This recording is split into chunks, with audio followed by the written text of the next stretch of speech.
शिवाजी, जय भवानी, जय शिवाजी। तिथीप्रमाणे शिवजयंती साजरी होते। शिवजयंतीची उद्याची असलेली पहाट आणि महाराष्ट्राच्या तमाम शिवभक्तांच्या हृदयामध्ये छत्रपती शिवरायांचं असलेलं स्थान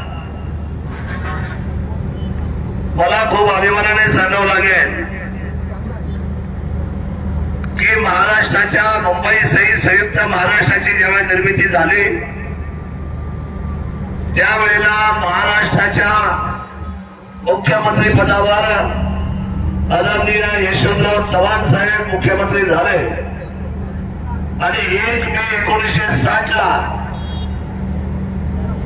महाराष्ट्राचं मंत्रिमंडळ सुवर्ण कलश घेऊन आलं। त्या सुवर्ण कलशाची जी माती आणि जे ठिकाण होतं ते छत्रपती शिवरायांच्या जन्माचं किल्ले शिवलेले ठिकाण होतं हे मला आपल्या सर्वांना सांगितलं पाहिजे।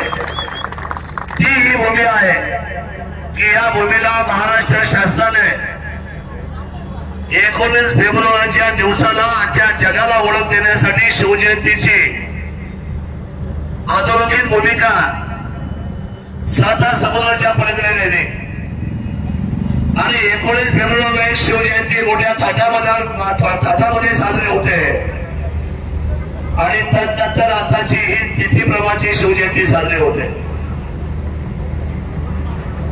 आज माझ्यासाठी खूप आनंदाचा दिवस आहे।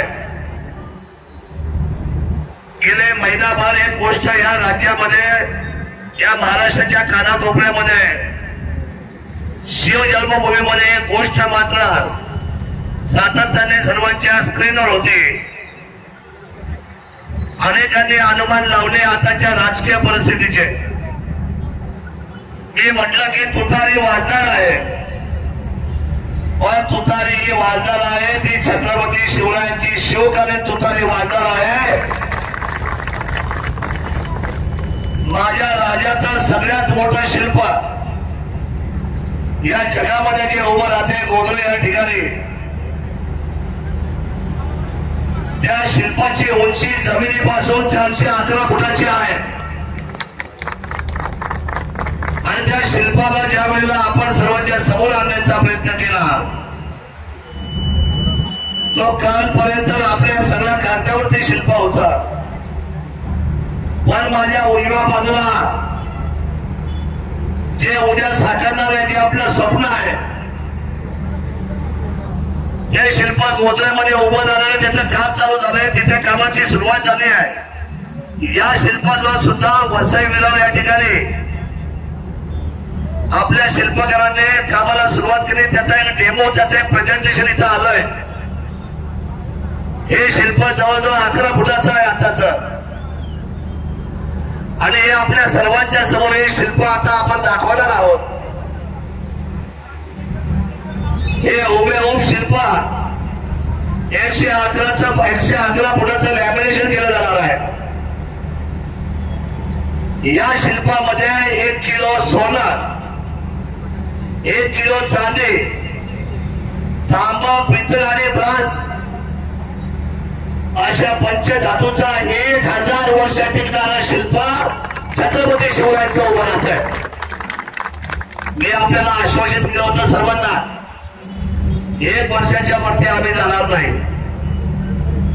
किंमत मोठी आहे, स्वप्न मोठं आहे पण ती किंमत आमच्या छत्रपती शिवरायांच्या कामापुढे नथिंग आहे, नगण्य आहे। त्याचा फार काय आम्हाला विशेष वाटत नाही। मी आजपर्यंत आपल्याला सांगतो की हे 25 एकरचं क्षेत्र घेतलं गोंधळ्यात अजून जनतेतून 1 रुपयाची आपण मागणी केली नाही।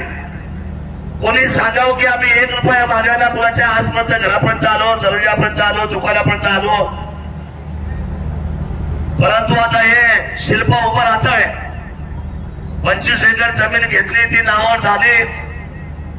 सुवर्ण युग स्मारक ट्रस्टची स्थापना झाली, ते रजिस्टर झालं। या पुतळ्याला महाराष्ट्र शासनाच्या कला संचलनाची परवानगी आली। हे फक्त एक प्रतिकृती आहे पण हे सेम आहे, सेम टू सेम अशी प्रतिकृती महाराष्ट्रात आणि देशात कुठेच नाही. आतापर्यंत छत्रपती शिवराय एकतर सिंहासनावर किंबहुना अश्वारूढ पुतळ्याच्या निमित्ताने आपण पाहिले, पण युद्धाला निघालेले छत्रपती शिवराय नजर स्वराज्याची आहे आणि हात मात्र तलवारीच्या असलेल्या वज्र मुठीवर आहे. ते छत्रपती शिवराय भारतामध्ये सर्वांना पाहायला मिळणार आहे. या शिल्पाची नोंद अख्ख्या जगाला घ्यावी लागणार आहे.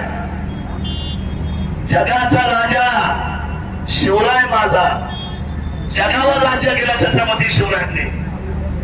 आणि म्हणून आजची ही प्रतिकृती आपल्या सर्वांच्या समोर येते आहे. आजपासून मात्र आम्ही सगळ्या लोकांना सांगणार आहोत की प्रत्येकाने आपण जसं होईल तशी मदत या शिवशिल्पाला केली पाहिजे. आणि मला खात्री आहे 1 वर्षाच्या आतमध्ये ही सगळी रक्कम देऊन मधल्या काळामध्ये याच्यानंतरचे कार्यक्रम होईल, त्याचं पाद्यपूजन होईल. आणि पाद्यपूजनाला महाराष्ट्रातले तमाम जनता येईल. त्या जिथे आपण गोंधळ ठिकाणी ते पाद्यपूजन होईल. एवढा मोठा पुतळा होत असताना त्याचा कार्यक्रम सुद्धा त्याच भव्यतेचा होणार आहे. आणि नंतर पाद्यपूजनानंतर आपण डायरेक्ट लोकार्पण करणार आहोत. 1 वर्षामध्ये छत्रपती शिवराय सणाच्या समोर आल्यानंतर साधारण दुसऱ्या काम आपण जे हातामध्ये घेणार आहोत. माझ्या जुन्नर, आंबेगाव आणि अकोला आणि संगमनेरच्या या सगळ्या पाण्याच्या परिसरातल्या सगळ्या लोकांना जर एखाद्याला हार्टअटॅक आला तर त्याला पुणे आणि मुंबई शिवाय पर्याय नाही. 1 वर्षानंतर छत्रपती शिवरायांना आपण त्या ठिकाणी उभा केल्यानंतर, त्यांचा शिल्प उभा केल्यानंतर त्यांच्या स्वप्नातल्या रयतेचं सगळ्यात मोठं दुःख जे आहे ते वैद्यकीय आहे.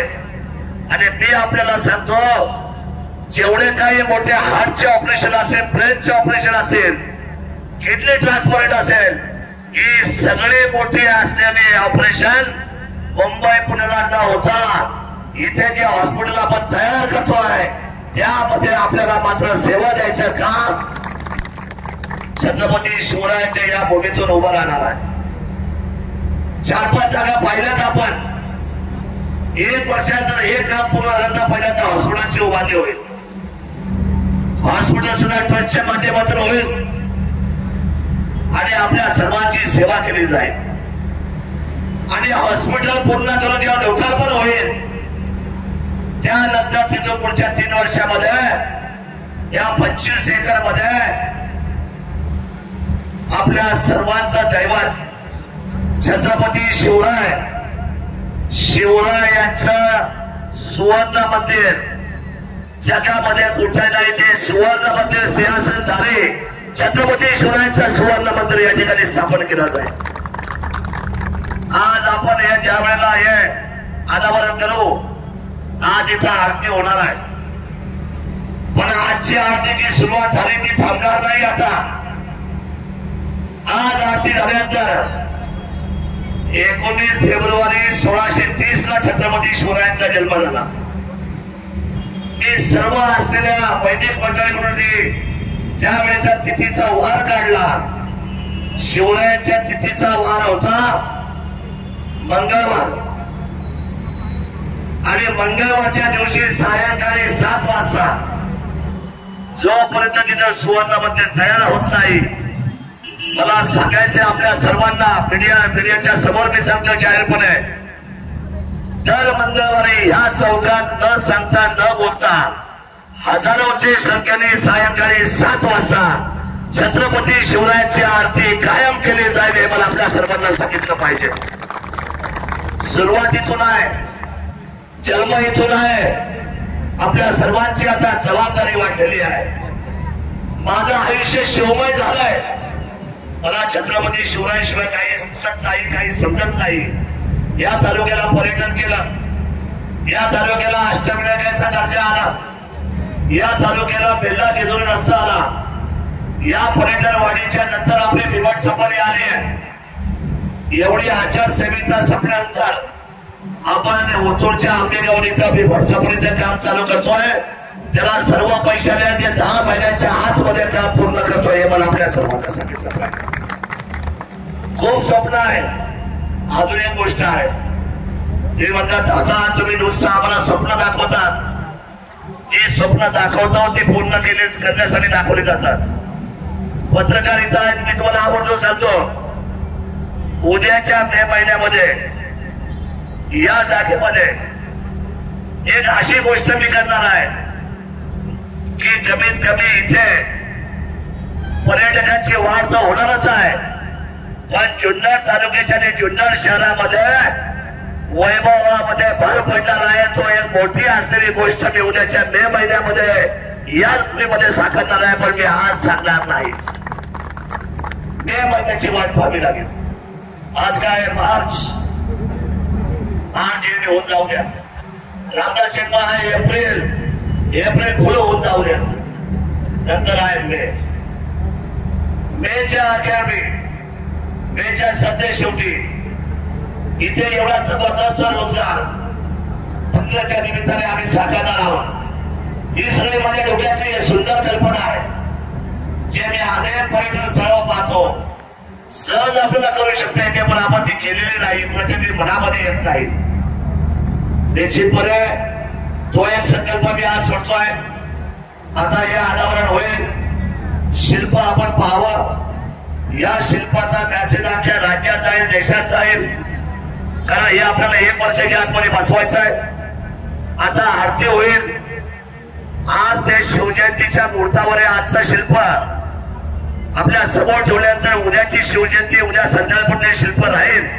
परवा ते काढलं जाईल, सुरक्षित ठिकाणी ठेवलं जाईल, कामाला सुरुवात होईल. पण पुढच्या मंगळवारी सायंकाळी 7 वाजता कुणालाही आमंत्रण दिलं जाणार नाही. मला माहिती आहे सुरुवात छोटी होते.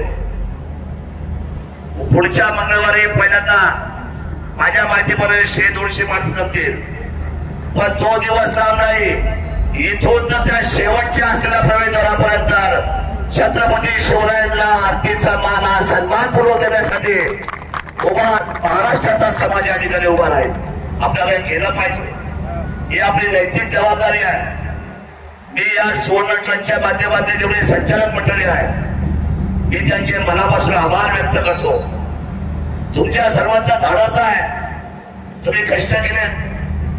आता आपण पुढच्या आठवड्यामध्ये आपण सर्व पगड जातीची या ट्रस्टची स्थापना करतोय. मी आपल्याला शब्द दिलाय, 12 मृत्यूदार म्हणजे सगळ्या 18 पगड जाती, या सगळ्यांना आपण समावेश करून घेतोय, सगळ्यांना संचालक करून घेतोय. किमान प्रत्येक समाजाचा एक माणूस छत्रपती स्वराज्याच्या व्यवस्थेमध्ये जसा क्रांती लागला, तसं या संचालक व्यवस्थेमध्ये त्या ट्रस्टवर त्या ठिकाणी त्यांना घेतलं जाईल. एवढंच मी तुम्हाला या निमित्ताने सांगतो. कारण आपल्या सर्वांच्या समावेशाने सुंदर अशा पद्धतीचं या शिल्पाचा आपण निर्मिती करतोय. ज्या वेळेला सुवर्ण मंदिर होईल, सुवर्ण मंदिराच्या इथे छत्रपती शिवरायांच्या प्रसंगाचे सगळे, त्यांच्या आयुष्यातले महत्वाचे सगळे प्रसंग हे लेझर शो वर येतील. आता सध्या जगामध्ये सर्वात चांगला लेझर शो हा सिंगापूरला आहे. सिंगापूरला कंपेअर करणारा लेझर शो आपण इथं आणणार आहोत. छत्रपती शिवरायांचे सगळे प्रसंग लेझर शो, त्या ठिकाणी आपण 100% मुद्रिम, त्या ठिकाणी भोजनालय, 2 टायमाची आरती, यावेळेला सुवर्ण मंदिर होईल. छत्रपती शिवरायांचं सिंहासन सोन्याचं, छत्रपती स्वतः सोन्याचे, सोन्याला सुद्धा फिकं पडलं माझ्या छत्रपती शिवरायांनी. सोन्याची सुद्धा काय मजा आली आमच्या छत्रपती शिवरायांसमोर. 400 वर्षानंतर सुद्धा, 400 वर्षानंतर सुद्धा सोन्याला सुद्धा त्यांनी सांगितलंय छत्रपती शिवाजी महाराज की हा जय आहे. सोन्याचे भाव ते खालीवर येतात, माझ्या राजाचा कधीच भाव खाली आला नाही आणि येणार देखील नाही, म्हणून ते सोन्यापेक्षा वरचे आहे. शिवरायांचे आचार विचार, त्यांचा स्वाभिमान, त्यांचं वक्तृत्व, त्यांचं कर्तृत्व, त्यांचं नेतृत्व. मी नेहमी सांगत असतो माझ्या महाराष्ट्राच्या तरुणांना, छत्रपती शिवराय सांगणं सोपं आहे, पण छत्रपती शिवराय होणं. महात्मा ज्योतिबा फुले सांगणं सोपं आहे, पण महात्मा ज्योतिबा फुले होणं अवघड आहे. माझ्या डॉक्टर बाबासाहेब आंबेडकर सांगणं सोपं आहे, पण बाबासाहेब होणं अवघड आहे. माझ्या अहिल्या सांगणं सोपं आहे, माझ्या सावित्रीबाई सांगणं सोपं आहे, पण अहिल्याबाई सावित्रीबाई राजमाता जिजाऊ होणं अवघड आहे. आणि म्हणून आज आपण सगळी मंडळी या ठिकाणी जमला हजारोंच्या संख्येने. मी आपल्या सर्वांना धन्यवाद व्यक्त करतो. जे स्वप्न हातात घेतलंय ते उद्याच्या महाराष्ट्राचं आणि या स्वराज्याचं स्वप्न आहे. ज्या छत्रपती शिवरायांनी स्वराज्य उभं केलं त्यांच्या स्वराज्याला सुराज्य करण्यासाठी आपण सगळे कटिबद्ध आहोत ना. हात वर कधी करून छत्रपती शिवाजी महाराज की आपण कटिबद्ध आहोत. छत्रपती शिवरायांच्या स्वराज्याला सुराज्य करण्यासाठी आपण कटिबद्ध आहोत. त्यामुळे आपण सर्वजण आहात जे प्रेम व्यक्त केलं. राजकीय आज कुठली भूमिका नाही आणि ती नव्हती. राजकीय काही भूमिका आज मात्र आम्ही जी तुतारी वाजवतोय त्या छत्रपती शिवरायांच्या स्वराज्याची तुतारी वाजवतोय. त्यांना अभिवादन करतो आहे.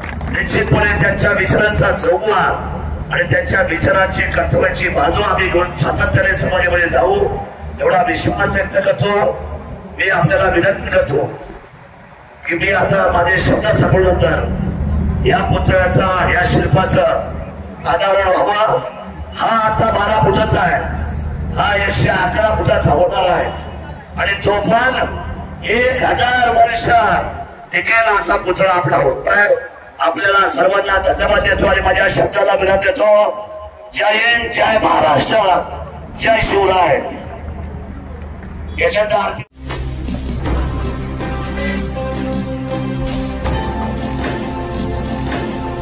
ताज्या घडामोडी आणि नवनवीन माहिती मिळवण्यासाठी समाज दर्पण या YouTube चॅनलला सबस्क्राइब करा आणि बेल आयकॉनवर क्लिक करा.